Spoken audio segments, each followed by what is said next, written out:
Welcome to this explainer. Today, we're unpacking one of the most elegant, important, and honestly, underappreciated structures in all of biology, the cell membrane. If you want to understand how life itself is even possible, it all starts right here with this microscopic barrier. Picture this. You jump into a swimming pool, or you're just taking a shower. Why don't the billions of cells in your body just soak up all that water and burst like tiny water balloons? Or, on the flip side, why doesn't your vital cellular fluid just leak out into the deep end? It's something we totally take for granted. But there is a physical, structural reason why you don't dissolve like a sugar cube in water.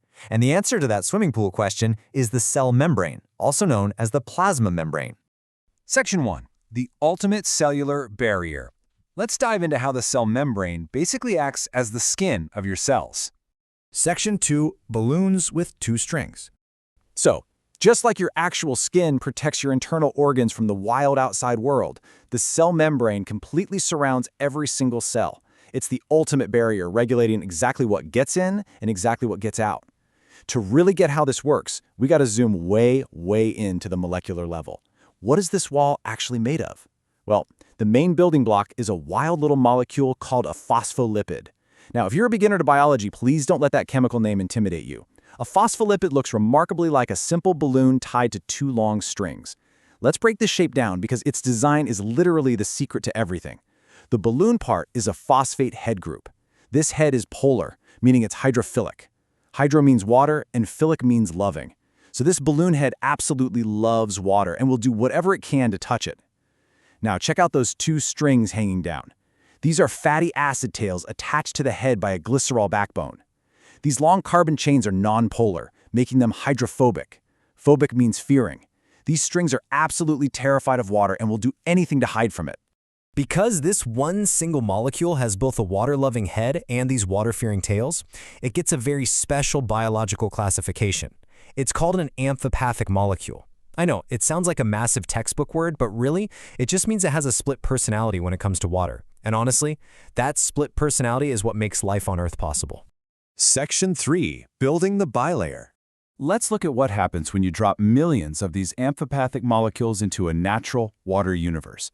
Remember, cells are full of water on the inside, the cytoplasm, and they're completely surrounded by water on the outside. If you drop these phospholipids into water, they actually spontaneously organize themselves without any instructions. The hydrophobic strings absolutely panic. They want to get as far away from the water as possible.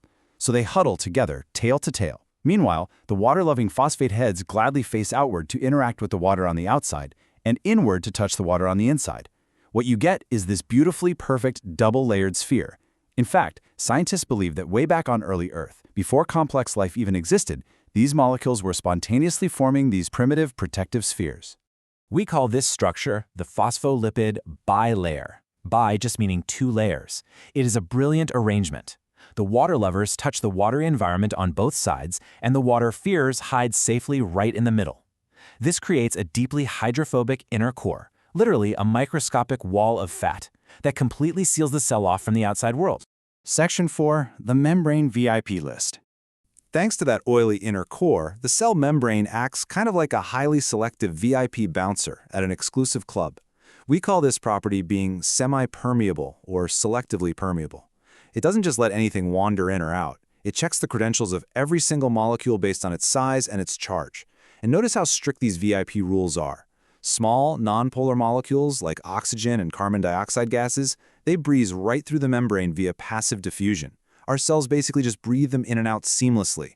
Small, polar molecules like water and ethanol can kind of sneak through the cracks, but they do it slowly because that hydrophobic core doesn't really like them. Large nonpolar things like benzene can also pass, but very slowly. Oh, actually, fun fact here, scientists used to literally wash their hands in benzene before realizing it was slipping right through their skin membranes and causing cellular damage. Yikes. But what about large or charged molecules like glucose sugars, amino acids, or sodium ions? Totally blocked. That hydrophobic core bounces them right out. So you might be wondering if vital nutrients like glucose and essential ions are completely blocked by this phospholipid wall, how does the cell eat? How does it survive? Section 5. The fluid mosaic model. The answer to how the cell survives is that the cell membrane isn't just some plain, empty wall of balloons and strings. It operates on what scientists call the fluid mosaic model. Let's break those two words down. First, fluid. The membrane is not a stiff, rubbery balloon. It's incredibly flexible and constantly moving. It actually has the consistency of vegetable oil or salad dressing.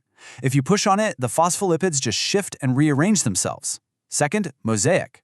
Just like an art mosaic is made of tons of tiny colored tiles embedded together to make a bigger picture, the cell membrane is packed with a massive variety of complex pieces embedded right into that sea of phospholipids. So, the crucial point here is that these embedded ingredients are what give the cell membrane its specialized superpowers.